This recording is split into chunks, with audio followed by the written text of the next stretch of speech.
Hello guys, welcome to my channel. আমি জানি আমি আবার অনেক দিন পর ভিডিও আপলোড করছি, কারণ প্রায় 2 মাস কেটে গেছে আমি আমার চ্যানেলে কোনো ভিডিও আপলোড করতে পারিনি।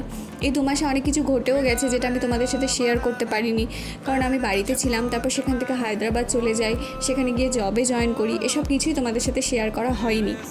আর 2 মাস পর আমি আসছিলাম কলকাতাতে একটা কাজের জন্য, এবং সেখান থেকে বাড়িও যাব। তাই ভাবলাম এখান থেকে আবার ভিডিও করা স্টার্ট করি এবং তোমাদের সাথে সব কিছু শেয়ার করি। ফার্স্ট টাইম আমি যাচ্ছিলাম ফ্লাইটে। তো আমার ফ্লাইটটা ছিল ঠিক রাত্রি 9:45-এ। তো আমি অনেকক্ষণ আগেই এয়ারপোর্টে পৌঁছে যাই। এয়ারপোর্টে গিয়ে চেক ইন করিয়ে বোর্ডিং পাস নিয়ে আমি ওয়েট করছিলাম। তারপর আমাদের ফ্লাইটটা অ্যানাউন্সমেন্ট করার পর সেখানে গিয়ে আমি আমার সিট দেখে বসে যাই।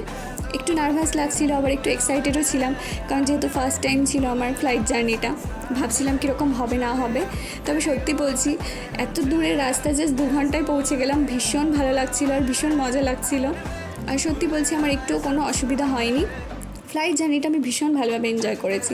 তো যাই হোক, তারপর পৌঁছতে কলকাতা আমার প্রায় রাত্রি 12টা বেজে গিয়েছিল। অনেকটাই রাত হয়ে গিয়েছিল। তারপর সেখান থেকে আমাকে শিয়ালদা যেতে হবে, কারণ আমার ওখানেই কাজ ছিল। তো আমি তারপর ট্যাক্সি করে শিয়ালদা চলে যাই, সেখানে গিয়ে রাত্রিবেলাটা রেস্ট নিয়ে নিই। তারপর মাঝখানে আমি আর কোনো ভিডিও করতে পারিনি, কারণ পরের দিন পর্যন্ত আমি ভীষণভাবে কাজে ব্যস্ত ছিলাম। তারপর দুপুরে খাওয়া দাওয়া করে আমি আবার চলে যাই ওয়েটিং রুমে, কারণ আমার ট্রেনটা ছিল রাতে।